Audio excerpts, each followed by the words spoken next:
और औरत आदम और हव्वा एक सुंदर बाग में रहते थे जो परमेश्वर ने उनके लिए बनाया था। पर शैतान एक धूर्त सांप की तरह आया और आदम और हव्वा की परीक्षा ली।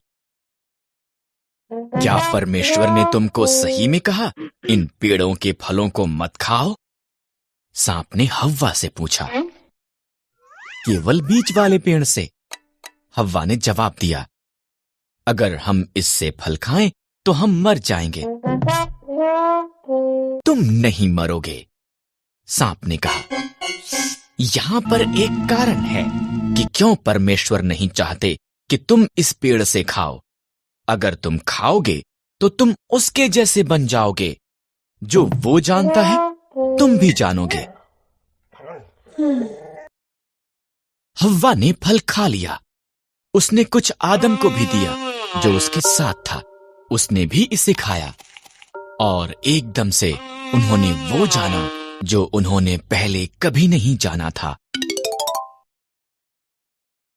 एक बात जो वो जानते थे वो ये कि वो नंगे थे। उन्होंने अपने आप को ढकने के लिए पत्तों को जोड़ जोड़ कर सिल लिया।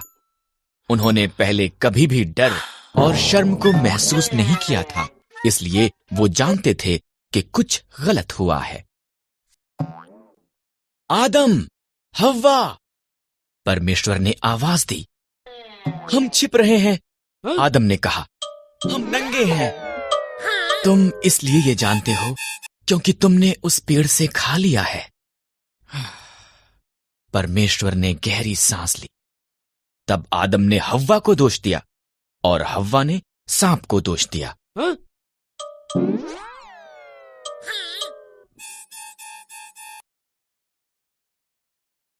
परमेश्वर ने कहा, सांप, तू पेट के बल चलेगा।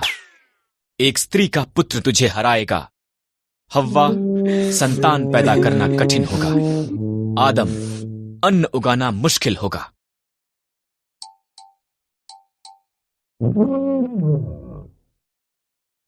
तब परमेश्वर ने आदम और हव्वा के लिए कपड़े बनाए और उन्हें बाग से बाहर भेज दिया। उसने एक ज्वालामय तलवार के साथ एक स्वर्गदूत को वहां पर रखा ताकि वो वापस ना आ सकें। परमेश्वर कहता है कि तुम उसके लोगों को जाने दो, नहीं तो बुरी बातें तुम्हारे साथ होंगी। पर फिरौन ने उनकी नहीं सुनी। इसलिए परमेश्वर ने मिस्र में पानी को लहू में बदल दिया। कोई भी इसे पी न सका। तब उसने मिस्रियों के घरों को मेंढकों से भर दिया। हर तरफ मेंढक थे, फिर भी फिरौन ने उनकी नहीं सुनी। इसलिए परमेश्वर ने मिस्र के आकाश को कुत्तियों से भर दिया। वो वहां धूल के समान भर गई। फिर उसने मिस्र के देश को डांसों से भर दिया, फिर भी फिरौन ने उनकी नहीं सुनी। इसलिए परमेश्वर ने मिस्र के जानवरों को मार दिया। घोड़े, गधे, ऊंट, भेड़ें और बकरियां सब मर गए। फिर उसने मिस्री लोगों को फोड़े से पीड़ित किया, फिर भी फिरौन ने उनकी नहीं सुनी। परमेश्वर ने मिस्र की फसल का नाश करने के लिए ओलों की वर्षा भेजी। उनकी जौ और सन्न की फसल नष्ट हो गई।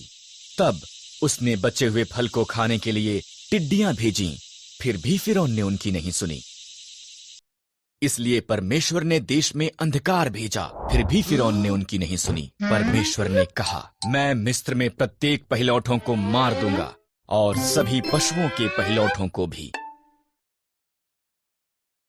मेरे लोग एक मेमने को मारें, उसे खाएं और उसके लहू को उनके द्वार की चौखट पर लगाएं। मैं लहू को देखूंगा और उनके घरों को छोड़ दूंगा। उनके बच्चे नहीं मरेंगे। तुम इसे फसह कहोगे और सदा उसे याद रखोगे। इस्राएलियों ने परमेश्वर की आज्ञा मानी, पर मिस्रियों के पहिलौठे मर गए, यहां तक कि फिरौन का पुत्र भी। अंत में फिरौन ने सुनी और उसने इस्राएलियों को जाने दिया।